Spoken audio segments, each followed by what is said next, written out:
Hello, welcome back. Hello. There's a few intermission issues, so I'm hoping everything is back online and hoping you guys can hear me because I have myself on mute. But welcome to your presentation, part of the Esports Research Network conference.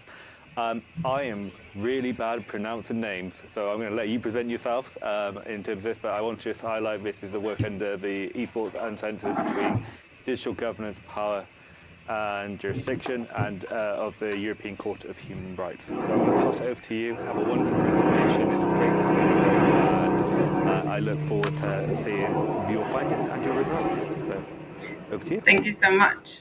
Thank you so much. We have both kind of difficult names, so it's okay. Let me start by sharing my screen for the presentation, and then I'll start. First of all, thank you so much for having us here with you. It's a pleasure to be able to present our work. Thank you to the Esports Research Network. It's an honor to be a part of Research Network for a while now. So yes, let's go. Esports Uncensored. Today we're going to be talking about freedom of expression in esports. Our paths crossed with Giorgia a few years back because she is working in law. She's studying researching law, and I work in the social sciences esports side of social sciences of esports. So we started wondering what intersection might there be in between these things. So we started researching very different topics, and this is the last one that we're curious about. Can the freedom of expression laws regarding traditional sports be applied to esports? So very briefly introducing ourselves and our kind of difficult names. My name is Nesli. I'm the academic coordinator at the BAU Esports in Bahcesehir University in Istanbul, and I teach esports in various institutions. Giorgia. And I'm Giorgia Bevilacqua. Can you hear me, first of all? Yes, we do. Okay, that's great. Yes, as Nesli said, I'm the lawyer, part of the couple. I'm actually an international lawyer. I teach international human rights law and international sport law. You'll see our presentation is kind of at the border between these two subjects. And I'm not an expert in esports like Nesli, but I deal with esports since I actually attended for the first time this a conference, the annual conference of the European Research Network in 2022 in Sweden, in Jönköping. That was very cold for me, at least, because I'm from Italy. I come from the south of Italy. My university, Università Vanvitelli, is located in the south of Italy, in Campania. And I coordinate a research project on health, security, and human rights in esports. And I'm very happy that it's thanks to this project that I had the chance to meet Nesli. And I'm very glad we had the chance to find this kind of intersection of freedom of expression in both esports and traditional sport. And we decided, of course, I mean, human rights are all extremely important, but we decided to go, as Nesli is going to show in a while, we decided to go to investigate freedom of expression in esports for a number of reasons. We won't tell you, as we did in another conference, what esports are, but I have to stress that esports are, I have to remind you that esports is a booming phenomenon all around the planet. But as a lawyer, I also have to stress that we have a legal vacuum in terms of international law. We just have like soft law. We don't have any binding instruments on human rights in esports. And at national level, the landscape is pretty fragmented. We have states that have legislation in force and states like Italy, for example, that don't have any legislation in force. So let's see through our presentation how we could try to apply freedom of expression in esports. And as said, freedom of expression is kind of extremely important, and I would say even iconic for any democratic society today. And therefore, we have several legal instruments, legal treaties at international level dealing with freedom of expression. You have on one slide the one of the most important ones, the European Convention on Human Rights. And here the relevant article is Article 10. The article is long, but what I want to underline three aspects. First, when we speak of freedom of expression, we are not just talking about the chance to express our opinion, our ideas. This right includes three activities. One is, of course, the right to express our opinion, but then you've also the chance to look for information, to search information, and to receive information, as you may see in the text of the article. Then, second aspect I want to underline, everyone has this right, without exceptions. Every individual has this right. And state cannot interfere. It means public authorities cannot restrict, cannot limit this right unless some conditions or requirements are fulfilled. And you can see them in paragraph 2 of Article 10. These restrictions, this limitation must be prescribed by law.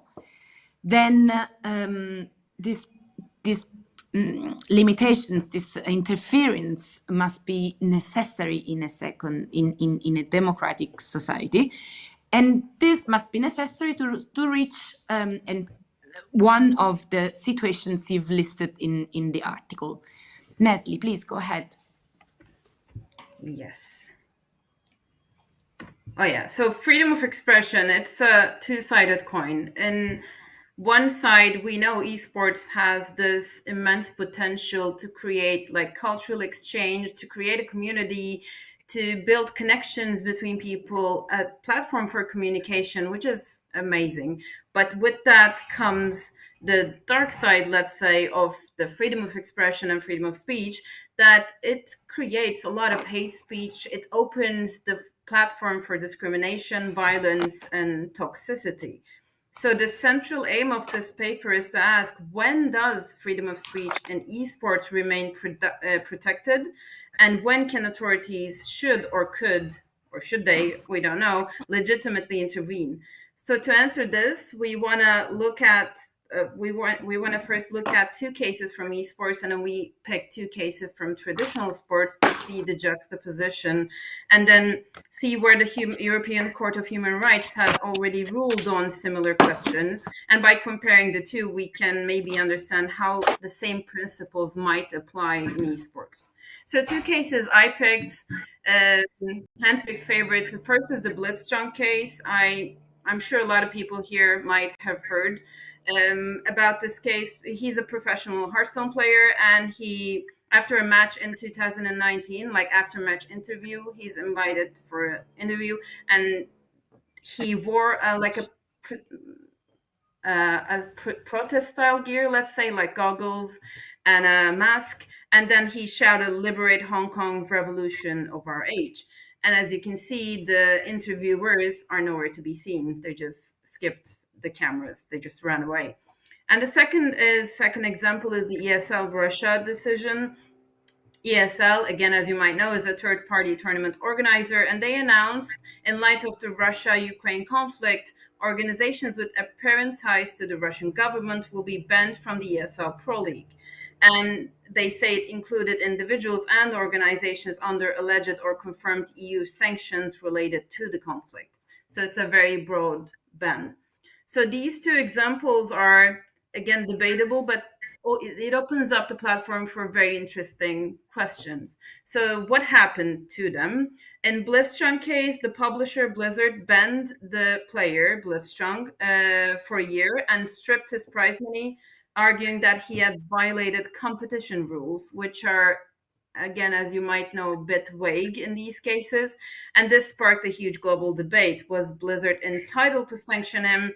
And mixing politics. They also severed contracts with the two casters who actually had nothing to do with the protest style statement Blitzchung made. So it was a little problematic. In the ESL case, players from teams affected were able to, like, they were allowed to compete under a neutral name without representing their country, organization, or their team's sponsors on their clothing. Again, Russia's Federation for Computer Games, they said this is not a good way to go. This is a restrictive way to go, and the political situation has nothing to do with the athletes and the esports. And they condemn it, but they will not ban players or teams representing under a neutral flag, which is what happens. Both of these examples show how deeply contested freedom of expression has become in esports, because the industry is booming, as we always say.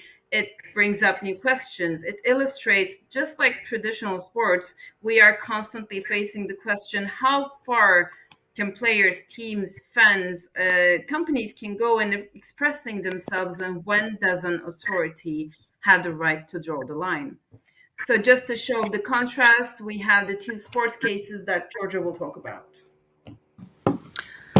Thank you, Nesli. And as you will probably remember, I told you before, while reading Article 10 of the European Convention on Human Rights, that everyone has the right to freedom of expression. But if you look at the Olympic Charter, then you see that one of the golden rule of the Olympic Charter is the principle of neutrality. It means athletes cannot take a position in respect of, I don't know, a political situation. So the question again, can athletes really enjoy their right to freedom of expression? And we decided to look at sport cases, because here we finally have the jurisprudence of the European Court of Human Rights saying yes, they can. And in the jurisprudence, what else it did is to explain the conditions to apply this right, to use this right. And for instance, in case the one you have on the slide, but I'm gonna start is 1 and 2. I'm gonna start from number 2, and the one on Sedat actually a member of the board of directors, a very popular football team, Galatasaray. And what happened is, in the case, is that Sedat Degan, during a television program, said he expressed basically his opinion in favor of some players offering a tribute to Nelson Mandela during a match. What happened is that players, as we've seen in esports cases, players were sanctioned, and again, also Sedat Degan, and afterwards also Sedat Degan, in consideration of his commentary during the television program, he was also sanctioned. But the European Court of Human Rights said, hey, come on, this is an interference with his right to express his opinion, even if we are in front of an athlete, and even if there's a restriction prescribed by the Olympic Charter, he must have the right. This is not proportionate. This is not necessary. You can reach the same goals in another way. However, I told you this jurisprudence might be very helpful also for esports cases, because in a different case, the case concerning Simonic, this time a player of the national, Croatian national team. In that case, he also expressed his opinion, but he was shouting at the end of a match, talking to the spectators, and he was basically remembering the Ustasha, a fascist regime of Croatia. And in that case, the court said, this is if you sanction him, as it happened first with federation and then with courts decisions, this is true. This is an interference with his right to freedom of expression. But that was necessary. That was necessary because on the one hand, you have Simonic, the football player, right to express his opinion, but on the other hand, you have the interest of the public, especially young spectators, to a democratic society, to not be exposed to violent and speeches. And since I'm afraid our time is almost expired, I would move to the conclusions. We thought, let's see how this jurisprudence may be helpful, how the experience we had in sport law, because it took a way to reach the application of human rights in the sport sector. Let's take advantage of this history we had in sport law, of this experience. And what I say is, let's apply freedom of expression. Is so important in esports, but let's remember this jurisprudence, and let's remember that we have to balance, we have to always strike a balance between this right, this individual right, together with the right of people hearing, expressing their opinion. So again, speeches must be consistent with democratic rights. And I think also Nesli has a recommendation to conclude. No, not a recommendation, but this is especially important today. I know we have social scientists like us here, so we don't have the data, maybe the numeric data to push for this, but we see the societal importance of this, because freedom of expression is under pressure worldwide, and because esports, as a fast-growing global industry, now has enormous influence on millions of people, especially young people who will change the course of action in the future. And what happens in this space matters for society at large. So we, Giorgia and I think every single one of us must recommend universal recognition of all human rights to all players. So all human beings, actually. As Article 10 of the European Convention explicitly says, even though esports is new and gamers play it online, we can maybe take some suggestions from traditional sports and apply it, because embedding values and equality and mutual respect, then esports can serve not only as a competitive outlet, but also as a global educational tool against violence, discrimination, and misuse of freedom of expression. So this is what we're really excited and curious about nowadays. I hope you guys are curious too at this point.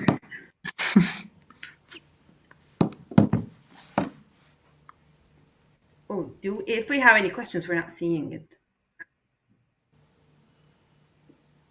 Okay. But we are My bad. more Hello, than ready thank to you answer. very much for your talk. I was just doing an email at the same time. I do have some questions from the chat, and I'll get these ones to be answered by you two. So one of them was one by my student and one was by Mako. So I'm going to start with the one by my student who's currently doing the broadcast for it. In esports, where do you think the line draws between freedom of expression and freedom of consequence?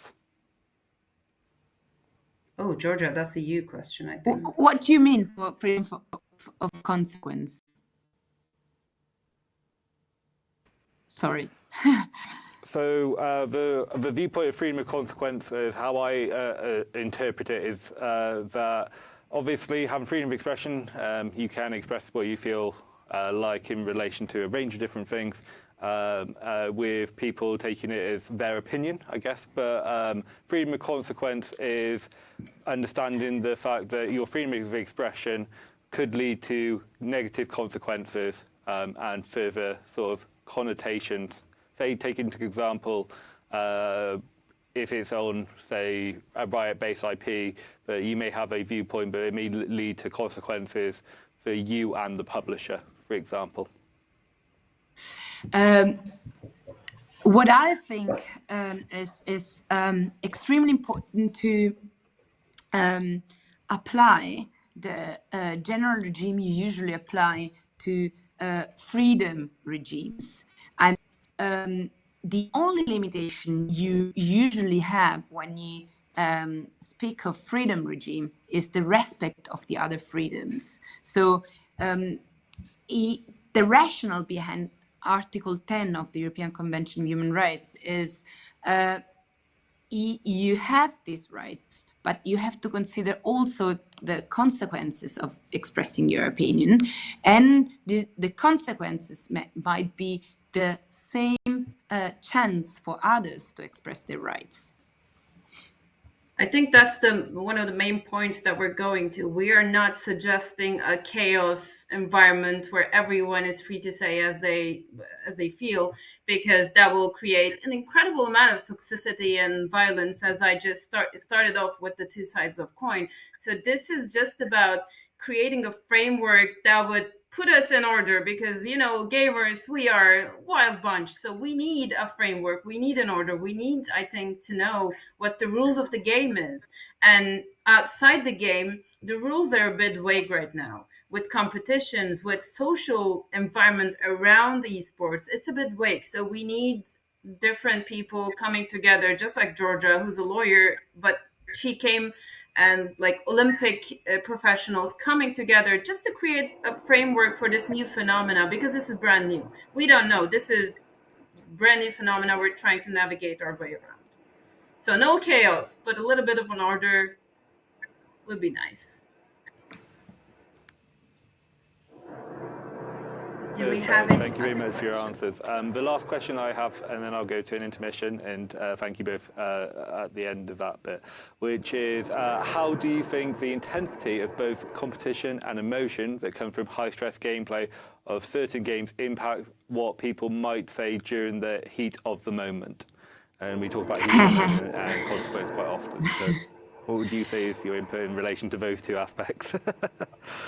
Well, if you ask me, intensity applies in almost every sporting competition. But the biggest problem we have here in esports is the young people are not trained to be in front of the cameras. They're not trained to be on the stage, because in traditional sports from a young age, they are trained to be, not to be good at the sport, but also sportsmanship, being in a team, going to international competitions, because there are structures, leagues all around the world. It's recognized. So the problem is we find a very talented young person, and we just push them on a incredibly big stage with immense lights, people screaming at them, and that actually affects their way of thinking and what they might say. It's understandable, but that's exactly, I think, the reason we need the framework, to maybe help them understand what to do in this high pressure environments. Giorgia? I fully agree in terms of need of education of esports players, and I believe it as a lawyer. I mean, education is part of might be part of a preventive legislation. And I just want to recall again this jurisprudence of the European Court of Human Rights, because in the Simonic case, in that decision, the Strasbourg court put the accent on the fact that the spectators receiving this ustasha, this fascist shouting, they were especially young.